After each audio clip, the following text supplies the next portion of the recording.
Welcome back to the Late Late Show. We're sitting here with Ben Stiller, and we have Steve from Normal, Illinois. Is that true, Steve? It's called Normal, Illinois? It is called Normal, Illinois. All right, Steve, well done. Do you have a question for Ben Stiller? Yeah, I do.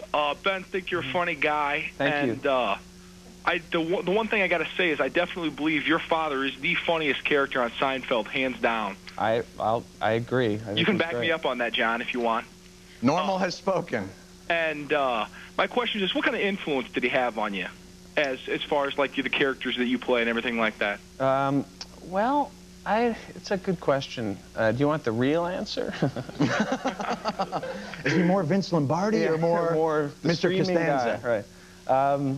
Yeah, actually, my dad was very supportive of me growing up as a child, and our family's a show business family, so it's kind of everything was show business and acting and performing. But in terms of like what I guess I kind of have this. I feel like I have this weird, cynical view of show business, and like I go to the to the darker aspects of the right. Well, you probably saw at an earlier age the realities of it, and that takes a little bit of the glamour and a little bit of the shine out of it, I would imagine, even at an early age. I guess so. I guess it's not an easy business. Now, my parents were doing really well when I was born, but before I was born, they struggled a long time, and so you see what that is, that life. They were doing nightclubs and traveling, and you just kind of, get exposed to very strange people at a young age. So I think that affected me. You know what? I got that in the suburbs. No show business. It was Book of the Month Club for me. I don't know why that was so weird. Did you have like hermaphrodites who ran theaters who wanted to show you their perfume? The Goldmans. Okay. No, they weren't. Live next door. Thanks for calling, Steve. Okay. Yep, thanks a lot, John. You grew up in New York. You're living out here now for what? About 7 years. The adjustments there. You got yourself the car. I still don't feel like I don't know if everybody says this about LA, but I still don't feel like I really I never feel at home when I come back to Los Angeles.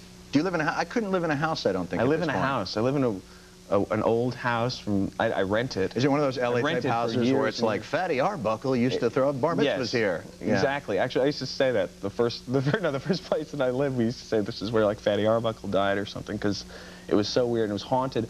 And they said that Stevie Nicks used to live there.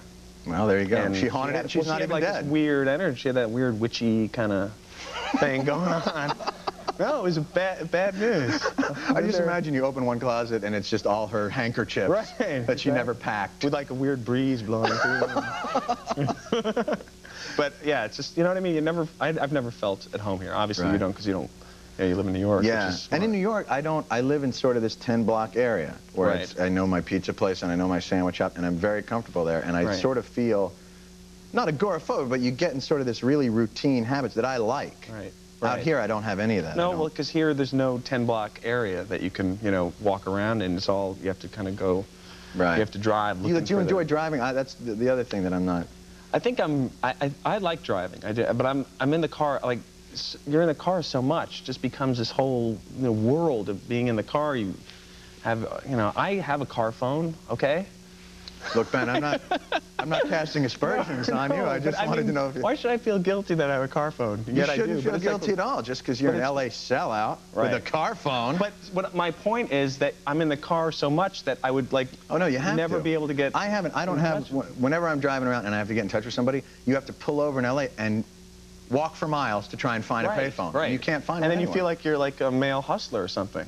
That's happened to me as well. If you're trying making a call. Out there on the street, trying to make a call back to the hotel. But you know what I mean? It's just like a weird thing to be out on the street in L.A. You're going to get a new... See, the thing is, you probably run through your cars all the time. You're going to go out and shop for yourself a new car. Yeah, I've been shopping for a new car. Yeah. Are you a motorhead? And then it's a whole other thing because... What? Are you a motorhead? Am I a motorhead?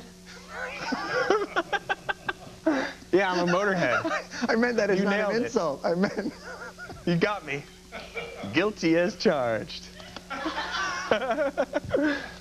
Just get me with a crankshaft and a cam head and forget it. Ooh, baby. What kind of car are you going to buy? I think I'm going to get it. I'm actually looking for... Out here, everybody drives like the Mercedes. I won't buy a Mercedes because they were Nazis and they, for real, they were. Oh, the people who invented Mercedes? Yeah, I have a friend who's suing them, who was a Mercedes dealer, and they made like anti-Semitic remarks about him, And still? He was like a #1 dealer guy, and then and then they fired him because somebody made anti-Semitic remarks that he complained about, and he was fired the next day. And then, have you seen like the old Mercedes-Benz? No, they have like swastikas on there, like they're Wait a minute. There's swastikas on the ads from like the 1930s. I mean, it was like a known thing. They made was there cars part of the party? right, yeah. Oh, I didn't realize that. Anyway, so. Well, I'm trading mine. So I'm going to get a BMW. There you go. You know what, though? They hate the Dutch, apparently, the BMW people. Really? No, I don't know that. I don't even know what country BMW's from. Yeah. No, I don't even want to get a BMW because then I feel like it's a weird thing to get a BMW. You know, get a BMW and don't get, you know, a good old American car, because we certainly don't need the business here in this country. You know, I'd like to get an American car. Two nervous guys should never sit this close to each other and have a conversation. Woo! Let's just air it out. Thank you very much for coming by. Oh, it's been wonderful. I very much appreciate it. I do always enjoy talking to you. I know, I enjoy talking to you, too. Have fun in Portland. Enjoy the movie. Thank you. Ben Stiller. And coming up next after this, Meatloaf will be joining us, so we'll be right back.